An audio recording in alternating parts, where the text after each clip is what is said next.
Y bueno, acá lo central también de la semana ha sido un Donald Trump que sigue insistiendo en no reconocer ese resultado y que abre un montón de preguntas acerca de por qué lo hace, qué estrategia política tiene con esto y qué es lo que encubre esta decisión, ¿no? Y tratando de hacer demostraciones de que está en el manejo absoluto del poder, con demostraciones de fuerza que en algunos casos genera más interrogantes y preocupaciones que certezas de lo que puede llegar a ser hasta el 20 de enero, cuando debería, y hay que hablar en potencial, debería entregar el mando. Sí. ¿No? Hay alguna duda porque uno a veces tiende, y incluso me pasa de caer en la tentación de pensar que Trump es pura irracionalidad y pura emotividad y que lo que hace no tiene ninguna lógica atrás. A mí me da la impresión que en este caso hay una lógica, que es la lógica de tratar de volver 4 años después, digamos, ¿no? De fortalecer su base de apoyo. Está esa promesa de fundar una cadena de televisión que lo respalde. Trump rompió ruidosamente con la cadena Fox cuando la Fox reconoció el triunfo de Biden. Entonces, tal vez todas estas cosas que estamos viendo de Trump no son pura irracionalidad, sino que hay algo atrás, ¿no? Sí, yo coincido con esa lectura de que hay una búsqueda también de ese camino electoral hacia el 2024, porque recordemos que puede presentarse nuevamente y de esa manera también en el trayecto deslegitimar esta presidencia de Biden, por un lado, y por el otro lado también posicionarse como la víctima, ¿no? Me robaron las elecciones y de esa manera construir una campaña política progresiva en esa tónica. Y otro de los elementos que creo que también es central es que pueden avanzar procesos judiciales en contra de Trump, y él también está tratando de ver cómo deja el terreno más o menos preparado para que no se le venga toda la justicia en contra, y hablamos por ejemplo de la evasión impositiva, entre otras cosas, ¿no? Tal cual, pero se siente el hombre fuerte y lo quiere hacer valer, sabe que él no es que ganó Biden, sino que perdió él las elecciones y quiere hacer pesar esa situación, con proyección seguramente y de una forma disruptiva, que tampoco es nuevo, ¿no? Es el estilo que siempre ha el estilo practicado. elefante. El estilo elefante. Vamos sí. a ver un informe. ¿Qué pasó en la semana con Donald Trump, las elecciones de Estados Unidos? Y después seguimos hablando del tema.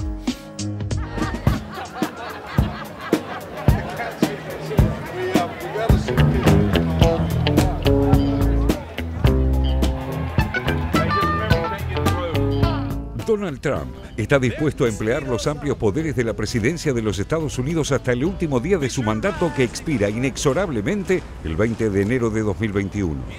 Al mismo tiempo, los abogados de su campaña continúan litigando sin éxito en varios estados bisagra y piden recuento de votos en Wisconsin, Michigan y Georgia, aun cuando hasta el momento ninguna de sus denuncias de fraude pudo ser probada, y los funcionarios electorales de los estados afirman que es imposible que los recuentos puedan producir un cambio significativo en los resultados. So the final numbers will look very similar to where we're at least that's the hope, and that is step one. That is the pre-certification audit. So once that's done, you do the certification, and then the likelihood is the president will remain in second place, and his team could ask for a recount.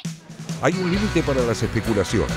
El 8 de diciembre vence el plazo para que los estados certifiquen los resultados electorales, y el 14 está prevista la votación del colegio electoral, donde Joe Biden cuenta con 306 votos y el actual presidente con 232. Por otro lado, el Congreso debe contar los votos el 6 de enero. La estrategia de Trump le rinde políticamente. Según una encuesta de Reuters Ipsos, la mitad de los republicanos cree que es él quien ganó la elección y que le robaron el triunfo de alguna forma. Solo el 29% de los republicanos concede la victoria a Biden. What we are really dealing with here and uncovering more by the day is the massive influence of communist money through Venezuela, Cuba, and likely China in the interference with our elections here in the United States. I think the logical conclusion is this is a common plan, a common scheme. It comes right directly from the Democrat Party, and it comes from the candidate. Clearly.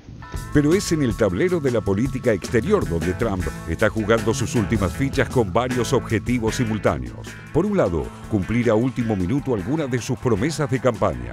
Por otro, preparar el terreno para volver a presentarse como candidato a la presidencia, consolidando a sus bases electorales dentro y fuera del Partido Republicano. Entre los intentos de Trump, hubo uno que causó una alarma que se reflejó en la prensa estadounidense e internacional. En una reunión con el nuevo secretario de Defensa, Christopher Miller, el jefe del Estado Mayor Conjunto General Mark Milley y el secretario de Estado Mike Pompeo y el vicepresidente Mike Pence, pidió que le presenten opciones militares para atacar las instalaciones nucleares iraníes, en especial la planta de Natanz, en las próximas semanas. Los consultados, según informó el New York Times, habrían disuadido a Trump de atacar, alegando el riesgo de una escalada regional. Pero aún así, no hay certezas de que no intente de alguna manera cumplir ese objetivo. En caso de ocurrir, un enfrentamiento con Irán también complicaría a Biden para restablecer, como planea, el acuerdo nuclear de 2015 con Irán. Por otro lado, ordenó una reducción del 50% en las tropas estadounidenses en Afganistán, Irak y Somalia, otra promesa que sostuvo antes y durante su presidencia sin completarla. Hay 4.500 soldados estadounidenses en Afganistán, 3.000 en Irak y más de 700 en Somalia. In light of these tremendous sacrifices, and with great humility and gratitude to those who came before us, I am formally announcing that we will implement President Trump's orders to continue our repositioning of forces from those two countries.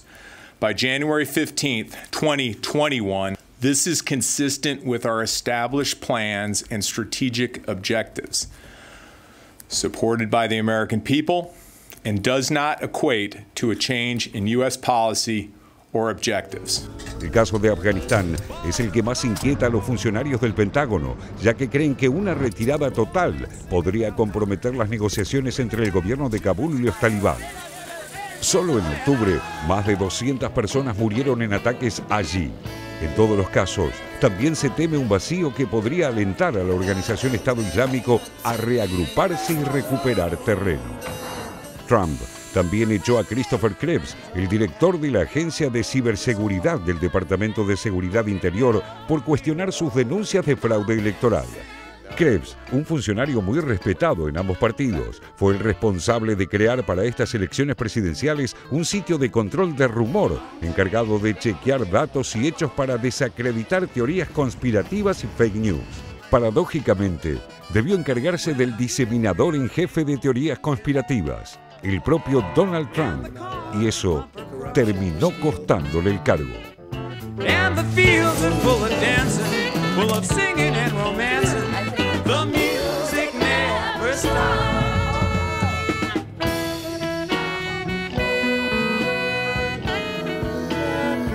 Más allá de la cuestión electoral, estamos viendo cómo quedan 2 largos meses hasta que finalmente asuma Biden, y estábamos viendo ahí en el informe esas maniobras casi desesperadas que está haciendo el presidente de los Estados Unidos para acomodar el tablero político a sus intereses. Y una de las preguntas también es qué va a pasar, si va a adjudicar contrataciones a último tiempo, si va a deshacerse de archivos, de mails, de correos, de ciertas pruebas que puedan implicarlo en algunas causas. Cubrirse las espaldas. Vos decías bien, otro de los objetivos de Trump, además de volver, es retener la mayor cantidad de poder político posible para maniobrar en las causas judiciales que se sustancian en su contra, que son un montón. Hay impositivas, acoso sexual, fraude, o sea, hay de todo tipo de causas. Entonces, también cuanto más poder político retenga, menos posibilidades hay de que vaya preso, que es una realidad concreta, ¿no? Sí, y otra de las cuestiones que están comentando también es la posibilidad de que pueda revelar algunos secretos de Estado que puedan también implicar y embarrar la cancha para una próxima presidencia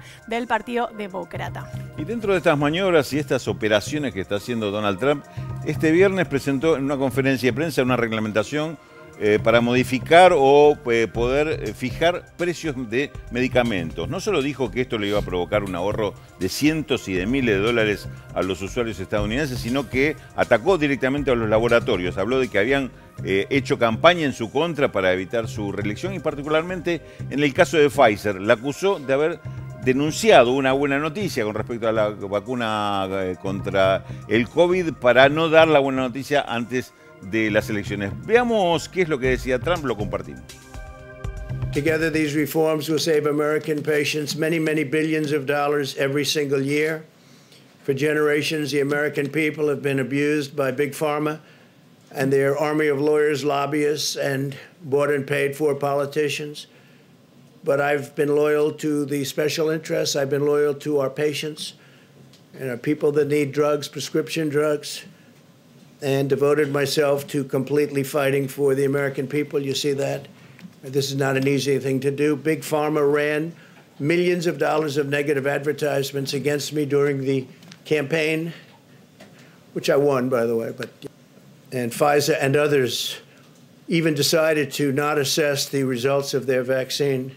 In other words, not come out with a vaccine until just after the election. That's because of what I did with favored nations and these other elements, instead of their original plan to assess the data in October. So they were going to come out in October, but they decided to delay it because of what I'm doing, which is fine with me because, frankly, this is just a very big thing, a very big thing. Históricamente, Trump ha dicho que las tropas en el exterior son tropas que son costosas, que son inefectivas también para la política exterior de los Estados Unidos. Y lo último que estamos viendo es una decisión política por parte del gobierno estadounidense, la administración de Trump, de reducir las tropas de los Estados Unidos. Por ejemplo, en el caso de Afganistán, donde tienen 4.500 soldados, y a partir del 15 de enero, 5 días antes de que Trump deje el gobierno, se retirarán 2.000 militares. Vamos a la siguiente. En este caso vamos a analizar a Irak, donde están las tropas de Estados Unidos, actualmente 3.000 soldados, y a partir de también el 15 de enero se retirarán unos 500 militares. En este caso de Siria, donde hay 900 soldados, no habrá un retiro de tropas, así lo anunciaron. Y en el caso de Somalia, donde hay más de 700 soldados, se retirará la totalidad. Esto, por supuesto, ha llamado la atención por parte de algunos analistas, especialistas en temas de defensa, que dicen, bueno, ojo, atención con que no sea una política abrupta que cambie el escenario político regional. Veremos qué pasa y qué implicancias también políticas tiene esto. Sí, desde mi punto de vista, más allá del retiro de tropas, que es una decisión que se viene concretando en cuotas desde que Trump llegó a la Casa Blanca, lo más grave, lo que podría dejar una huella más profunda de todas estas decisiones en materia de política exterior que vemos que está tomando un poco a las apuradas el presidente de Estados Unidos, es el bombardeo a Irán, cosa que todavía no se ha concretado, quizás no se concreta, en buena medida porque sus propios asesores le dijeron que no lo haga, le sugieren que no lo haga. Si Trump bombardea las instalaciones nucleares iraníes, ahí sí el tablero internacional estaría cambiando de una manera muy radical, porque va a ser muy difícil volver de eso. Hay un riesgo de que haya una escalada, de que Irán bombardee a Israel como reacción, o sea, ahí sí estarían en un pantano mucho más grave que esto, que es algo que se viene haciendo, que se puede revertir, se pueden mandar más tropas el 10 de enero, digamos, sí, el 25 de enero, pero un bombardeo de Irán ya estaríamos en otro juego, me parece. Sí, definitivamente, y también aparece el factor que mencionábamos recién de Siria, donde también hay una pulseada geopolítica global que se libra en ese territorio, y por eso también la decisión de no quitar los soldados de ese territorio. Y en el caso de Irán, además, agreguemos que eso sí va en contra de una de las manifestaciones de Joe Biden, que tiene la intención de retomar el acuerdo nuclear que abandonó Estados Unidos de la mano de Donald Trump. Bien, la campaña no, en realidad, lo que sucedió a la campaña estadounidense y a la elección estadounidense viene incluyendo algunos momentos bastante extravagantes y folclóricos. Uno de ellos es el que se vivió esta semana cuando Rudolph Giuliani, el exalcalde de Nueva York, el mundo descubrió a Giuliani con los atentados del 11 de septiembre del 2001, cuando algunos diarios hablaban, lo llamaban el alcalde de América.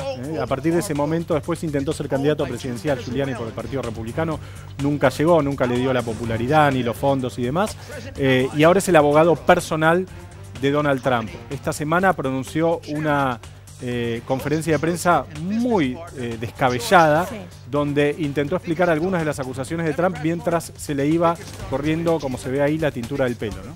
Sí, habló también de que había un software que había cambiado los votos, de que Venezuela estaba atrás de todo esto. Realmente, como decís vos, José, un discurso bastante descabellado, pero hay una foto... Descabellado en sentido literal y metafórico, sí, estoy pensando. Me metí el nombre ahí con el descabellado porque no hay cabello ahí, pero una foto que circuló por todos lados donde se lo ve con ese sudor, esa gota de transpiración situación. Sí, hay algo con del pintura, trumpismo. Bueno, igual yo, no me parece mal, no me parece tan escandaloso. No es grave, hay algo del trumpismo con el pelo, ¿no? Trump también ha hecho de Sí. su pelo una de sus estrategias políticas, como veíamos, estaba revisando recién en su momento Berlusconi, el ex líder De hecho, decían italiano. que no se estaba tiñendo últimamente Trump, que no Berlusconi, estaba, que no se estaba poniendo la tintura del color indicado. Pero bueno, entre estas imágenes también simpáticas que nos deja la política, también las redes sociales nos dejan su material esta semana y lo repasamos con Félix Taylor. El leído en Twitter de hoy, John Pilger, periodista y documentalista australiano, ayer publicaba: las fuerzas especiales de Australia asesinaron a al menos 39 civiles en Afganistán. Son el producto de un culto nacional de la guerra fomentado por los peores políticos como los ex primeros ministros John Howard y Julia Gillard y los medios de Murdoch. ¿Serán procesados ellos también? Recordemos que la investigación de estos asesinatos ocurridos entre 2005 y 2016 conmociona a Australia y el actual primer ministro Scott Morrison los calificó como terriblemente perturbadores y angustiantes. Y vamos al segundo tuit del día de hoy, que tiene que ver con la publicación de Marcelo Ebrard, que es canciller de México, el día jueves. Decía: les comparto que la Fiscalía General de la República confirma que el general Cienfuegos ya está en México y fue notificado del proceso correspondiente. El gobierno de López Obrador negoció con Estados Unidos un canje polémico: la repatriación del ex secretario de Defensa mexicano, el general retirado Salvador Cienfuegos, que estaba detenido en Estados Unidos acusado de tráfico de fentanilo a cambio de la detención del líder de un poderoso cártel del narcotráfico.